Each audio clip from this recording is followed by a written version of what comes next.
जय श्री स्वामीनारायण मित्रों, आज धोरण 10 विषय गुजराती अने आज आपणे जे विषयांग जे भणवाना छे ते आज विषय गुजराती नी अंदर आज व्याकरण विभाग नी अंदर सौ प्रथम आपणे आज अलंकार विषे चर्चा करवाना छे। अलंकार ओळखावो ए आपणे गुजराती धोरण 10 नी अंदर व्याकरण विभागनी अंदर एम जोवा जईए तो 20 मार्क्सनु ए व्याकरण विभाग पूछाय छे। एनी अंदर बोर्डनी एक्जामनी अंदर विभाग सी नी अंदर ए 20 मार्क्सनी अंदर ए पूछाय छे। तेमां अलंकार ओळखावो एवी रीतनो ए प्रश्न पूछाय छे। तेवी रीते मित्रों अहींया अलंकारनी अंदर अलंकारना उदाहरण विषे अने अलंकारनी व्याख्या पण क्यारेक ए पूछाती होय छे। तो विद्यार्थी मित्रों आपणे सौ प्रथम अलंकार एटले शुं आपणे अलंकार विषे अहींया एमने मैं समजूती ए बोर्डनी अंदर लखी छे। तो विद्यार्थी मित्रों तमारे खास ये याद राखवानुं छे, कारण के आ परीक्षामां ए उपयोगी छे। एटले अहींया अलंकार एटले शुं, तो अहींया मित्रों मैं एनी एक समजूती आपी छे। अलंकार एटले घरेणा, एने बीजो अर्थ पण थाय। अहींया अलंकार एटले घरेणा अने बीजो अर्थ आभूषण। त्यारे मित्रों आपणे जेवी रीते मानव शरीर ने ज्यारे सजाववामां आवे छे, त्यारे कदाच मानी लो कि स्त्रीनी अंदर घरेणा ना होय तो ए स्त्री सारी लागे नहीं। तो तेवी रीते अहींया मानव शरीरनी वात करवामां आवी छे। तो मित्रों अलंकार एटले घरेणा अथवा आभूषण। मानव शरीरनी शोभा वधारवामां जेम अलंकार वपराय छे तेम अहींया मित्रों भाषानी शोभा वाणीनी सजावट वधारवा माटे शब्दरूपी अलंकार अहींया वपराय छे। आपने लागे कि साहेब आभूषण तो स्त्री माटे ए वपरातो, तो भाषा माटे शुं? जेवी रीते मानव शरीर ने ए अलंकारनी शोभा वधारवामां आवती होय तेवी ज रीते अहींया पण ज्यारे भाषानी वाणी अने एना शब्दोने शब्दरूपी सजावट करवा माटे आजे अलंकार वपराय छे। तो विद्यार्थी मित्रों अहींया मैं बे उदाहरण आपणे समजूती माटे मैं लख्या छे। तो अहींया लख्युं छे दमयंतीनुं हृदय कोमल हतुं। पहेલું ઉદાહરણની અંદર આપણે કેવી રીતે કહી શકીએ તો દમયંતીનું હૃદય કોમળ હતું। બીજું ઉદાહરણ લખ્યું છે દમયંતીનું હૃદય એ ફૂલથી પણ કોમળ હતું। તો અહીંયા વિદ્યાર્થી મિત્રો આપણે જોઈએ તો અહીંયા પ્રથમ પંક્તિની અંદર પ્રથમ વાક્યમાં દમયંતીના કોમળ હૃદય વિશે સીધી જ એની વાત અહીંયા કરી દેવામાં આવી છે। કેમ? તો અહીંયા હૃદય કોમળ હતું, તો અહીંયા એ પહેલા વાક્યની અંદર સીધી એટલે એક સીધી એને વાત કરી દેવામાં આવી છે। તો જ્યારે બીજા વાક્યની અંદર વાત કરવામાં આવી છે દમયંતીનું હૃદય ફૂલ જેવું કોમળ હતું। તો મિત્રો અહીંયા જ્યારે બીજા વાક્યની અંદર વાત કરીએ, જ્યારે બીજા વાક્યમાં દમયંતીનું કોમળ હૃદયને કોના સાથે મિત્રો સરખાવ્યું છે? તો એનું હૃદય કોના સાથે? ફૂલની સાથે સરખામણી કરવામાં આવી છે। કોના સાથે? તો ફૂલની સાથે અહીંયા એ સરખામણી કરવામાં આવી છે। ત્યારે એ કોમળ હૃદયને ફૂલ સાથે સરખાવવામાં આવ્યું છે। આમ કરવાથી આપણા હૃદયના એ કોમળતાનું જે ચિત્ર એ સાક્ષાત સ્પષ્ટ થઈ જાય છે। ફરીથી મિત્રો ફરીથી કહું છું, જ્યારે બીજા વાક્યની અંદર લખ્યું છે દમયંતીનું હૃદય ફૂલ જેવું કોમળ હતું, તો અહીંયા આપણને બીજા વાક્યની અંદર એનું જે વાક્ય સરખાવવાની વાત કરવામાં આવી છે દમયંતીનું કોમળ હૃદય એ ફૂલની સાથે સરખાવવામાં આવ્યું છે। આમ કરવાથી આપણા એ કોમળનું એક ચિત્ર સાક્ષાત એ સ્પષ્ટ થઈ જાય છે। ત્યારે મિત્રો આપણે ત્યારે એની વાત કરીએ આવી રીતે ભાષાની અંદર गुजराती व्याकरणनी अंदर भाषानी अंदर एना शब्दोनी होय छे। आवी रीते शब्दोनी रचना शुं छे? अहींया આવી રીતે જેમ આપણે માની લઈએ કે માનવ શરીરને અલંકારની શોભા હોવી જોઈએ, તેવી જ રીતે અહીંયા શબ્દની રચનામાં કોઈ સૌંદર્ય શું છે? અહીંયા સરસ અહીંયા સૌંદર્ય પ્રગટાવવામાં આવે કે તેમને કલ્પના ચિત્રોથી સજાવવામાં આવે, ત્યારે એ ભાષાની અંદર એ ભાષાની અંદર અસરકારકતા લાવી શકાય, ત્યારે જેને અલંકાર કહે છે. આ એક સામાન્ય તમને એ ટૂંકમાં એ ભાષાની એ અલંકાર વિશે તમને સમજૂતી આપી. તેવી રીતે આપણે આગળ જોઈએ મિત્રો. અલંકારની એક સમજૂતી બાદ હવે આગળ અલંકારના બે પ્રકારો હોય છે. કેટલા? બે પ્રકારો. તો અહીંયા અલંકારના પ્રકારો વિશે આપણે જોઈએ. તો આગળ અહીંયા અલંકારના પ્રકાર. આ અલંકારના પ્રકાર તો એક અહીંયા શબ્દ અલંકાર અને બીજું અર્થ અલંકાર. તો અહીંયા શબ્દ અલંકારની અંદર અને અર્થ અલંકારની અંદર આ એના પ્રકારો છે. તો વિદ્યાર્થી મિત્રો અહીંયા આગળ જોઈએ. એક વર્ણાનુપ્રાસ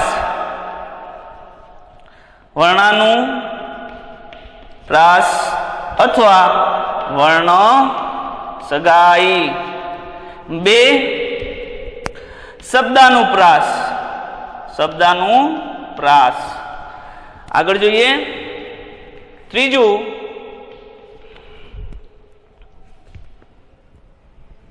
પ્રાસ સાંકળી અથવા આંતર પ્રાસ. અને ચાર અંત્યાનું પ્રાસ. અહીંયા મિત્રો એ શબ્દ અલંકારના આ એના એ મુખ્ય પ્રકારો છે. એટલે આપણે આગળ જોઈએ. ત્યારે સાથે સાથે હવે અર્થાલંકારના આપણે પ્રકારો જોઈએ.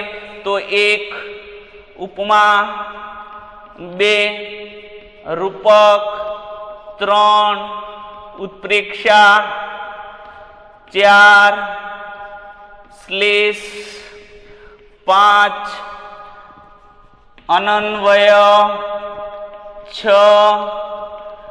વ્યાજ સ્તુતિ, સાત વ્યતિરેક,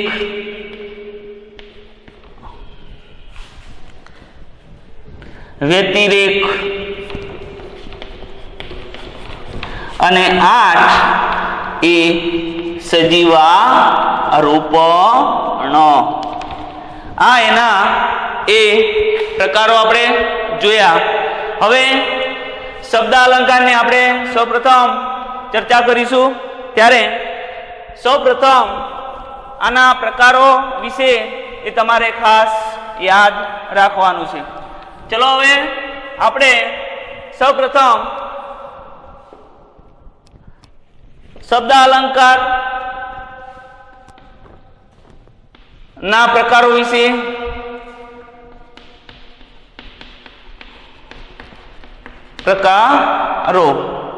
એની અંદર એક સૌપ્રથમ આપણે વર્ણાનુપ્રાસ કે વર્ણ સગાઈ. આ ખાસ યાદ રાખજો મિત્રો. હવે એની થોડીક અહીંયા વ્યાખ્યા આપવામાં આવી છે. તો વ્યાખ્યા તમારે ખાસ એ યાદ રાખવાની હોય છે. જેવી રીતે અહીંયા વ્યાખ્યા સમજાવ લખું છું, તો વ્યાખ્યાની અંદર તમારે એ યાદ રાખવાની છે. તો વિદ્યાર્થી મિત્રો અહીંયા વાક્યો કે અહીંયા લખ્યું છે વાક્યમાં એકનો એક વર્ણ, વર્ણ એટલે અક્ષર, અહીંયા લખું છું, યાદ રાખજો, અહીંયા અક્ષર અથવા શબ્દ ના આરંભે બે કે તેથી વધારે વખત આવે ત્યારે વર્ણસગાય કે વર્ણાનુપ્રાસ અલંકાર કહે છે. વિદ્યાર્થી મિત્રો, હવે આની વ્યાખ્યા જોઈ. હવે આપણે થોડાક એના ઉદાહરણો આપણે જોઈએ. તેવી રીતે આગળ ઉદાહરણની વાત કરીએ તો સૌપ્રથમ આપણે અહીંયા ઉદાહરણ નંબર 1 બીજું જોઈએ. ત્યારે અહીંયા સૌપ્રથમ આપણે વાત કરીએ, અહીંયા કાશીમાએ કામ કાઢ્યું. આ પહેલું ઉદાહરણ, ઉદાહરણ નંબર 2 અને ઉદાહરણ નંબર બીજું. અહીંયા સાંકડી શેરીમાં સસરા સામે મળ્યા. આ બીજું ઉદાહરણ. ત્રીજું ઉદાહરણ જોઈએ, કામિની કોકિલા કેલી કુંજન કરે. ચોથું ઉદાહરણ આપણે જોઈએ તો મીઠા મધુને મીઠા મેહુલા રેલોડ. હવે અહીંયા વિદ્યાર્થી મિત્રો આપણે જોઈએ કે મેં અહીંયા બોર્ડની અંદર 4 ઉદાહરણો લખ્યા છે. કેટલા? તો અહીંયા તમારે ખાસ શું યાદ રાખવાનું છે વિદ્યાર્થી મિત્રો, અહીંયા ફરીથી ધ્યાન દોરજો. શબ્દ અલંકારના પ્રકારોની અંદર સૌપ્રથમ વર્ણાનુપ્રાસ કે વર્ણ સગાઈ યાદ રાખજો. તો અહીંયા તમારે વ્યાખ્યા એ તૈયાર કરવાની રહેશે. તો વ્યાખ્યાની અંદર સૌપ્રથમ આપણે જોઈએ તો વાક્યમાં, વાક્ય અથવા પંક્તિ આપણે વાત કરીએ.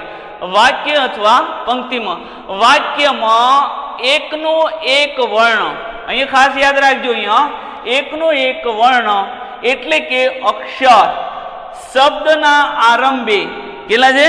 શબ્દના આરંભે બે કે તેથી વધારે વખત, અહીંયા વધારે વખત આવે ત્યારે વર્ણ સગાઈ કે વર્ણાનુપ્રાસ અલંકાર બને છે.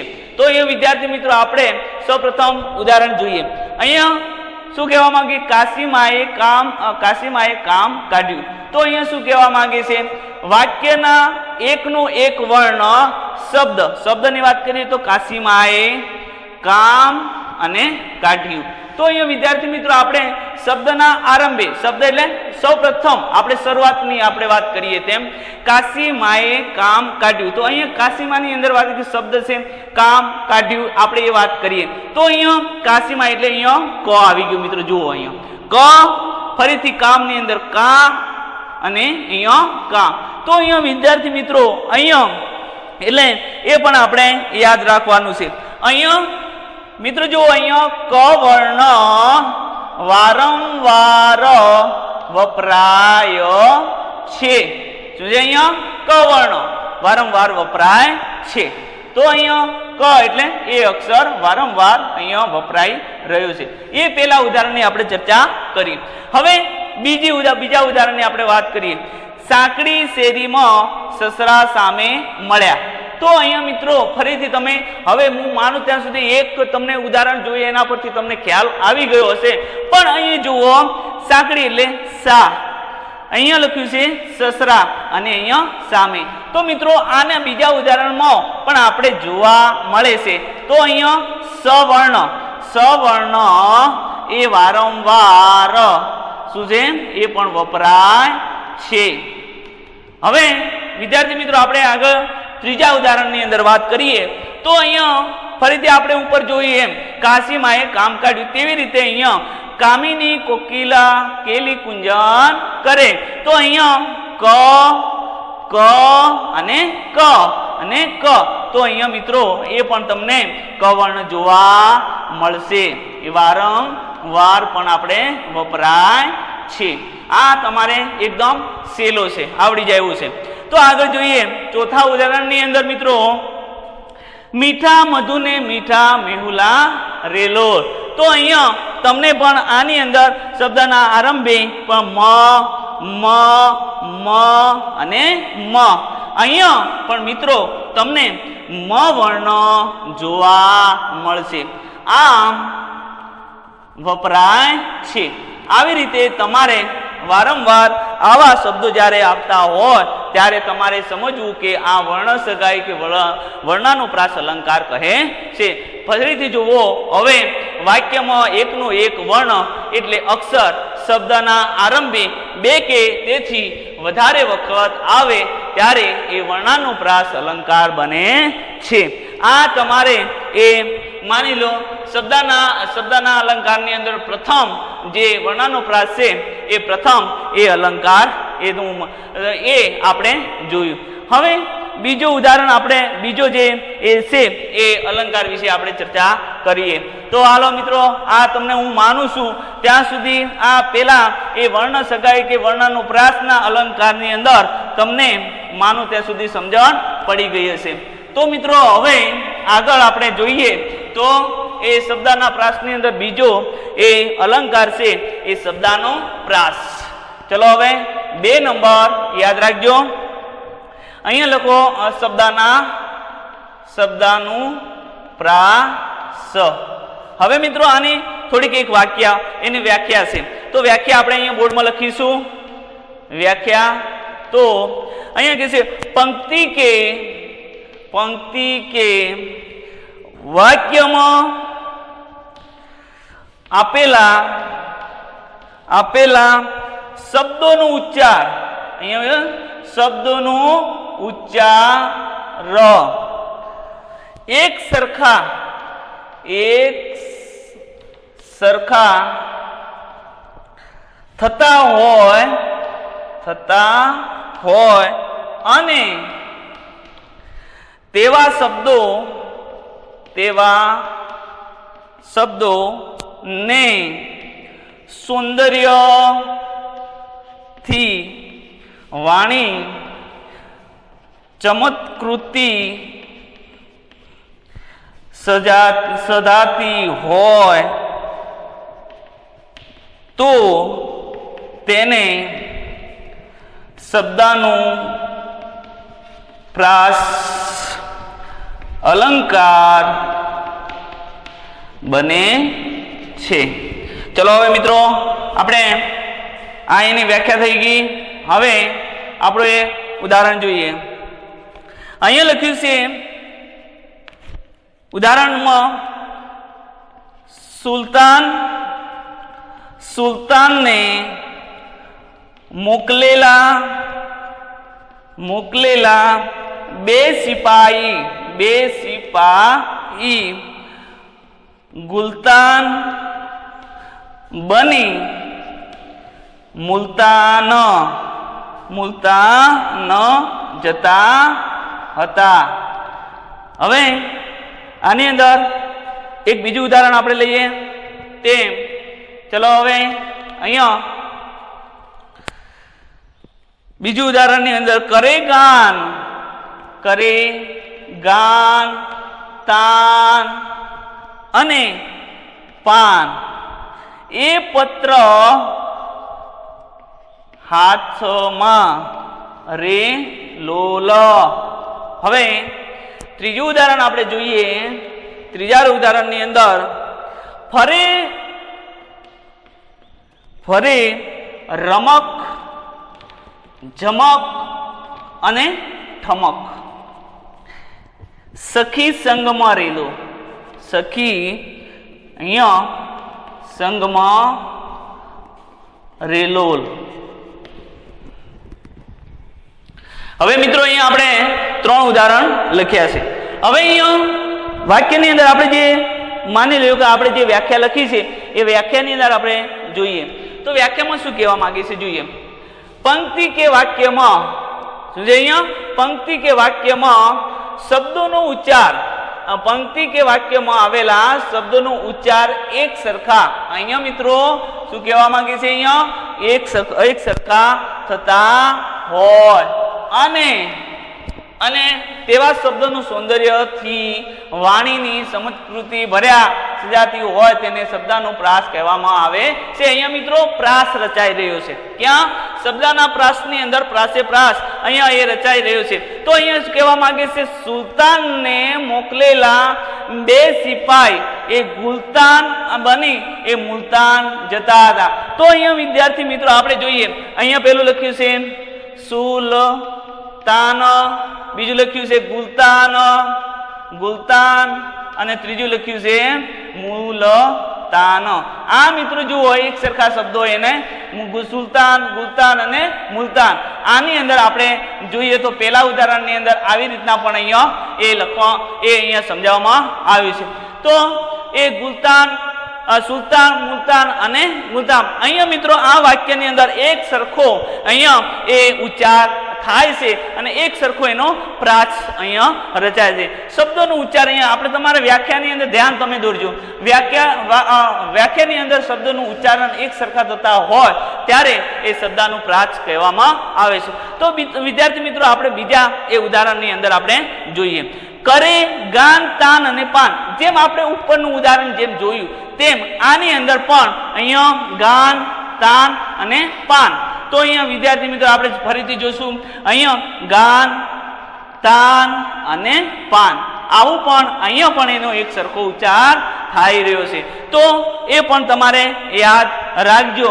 એકદમ અલંકાર અઘરા નથી, એકદમ સહેલા છે, પણ ધ્યાન દોરશો તો તમને આવડી જશે. હવે ત્રીજા ઉદાહરણની અંદર લખ્યું છે ફરે રમક જમક ઠમક સખી એ સંગમાં રેલો. તો અહીંયા રમક, જમક અને ઠમક, આની અંદર પણ તમારે અહીંયા લખ્યું છે રમક, જમક અને ઠમક, આવા શબ્દો પણ અહીંયા એ આવી રહ્યા છે. તો ત્યારે એ પણ આવા શબ્દોની ઉચ્ચારથી આમ એ વાક્યની અંદર આપણે પ્રાસ રચાતો હોય ત્યારે એ અલંકારને એ શબ્દનું પ્રાસ અલંકાર બને છે. આજે જે પંક્તિ કે વાક્યમાં આવેલા શબ્દનો ઉચ્ચાર એક સરખા થતા હોય અને તેવા શબ્દોને એ સૌંદર્યની વાણીને સમજકૃતિ સદાતી હોય તેવા અલંકારને શબ્દનો પ્રાસ અલંકાર કહેવામાં આવે છે. તો વિદ્યાર્થી મિત્રો હવે આ ત્રણ ઉદાહરણ જે મેં લખ્યા છે જેમને મેં સમજણ આપી તો તમને પણ હું માનું છું ત્યાં સુધી તમને એ ખબર પડી ગઈ હશે.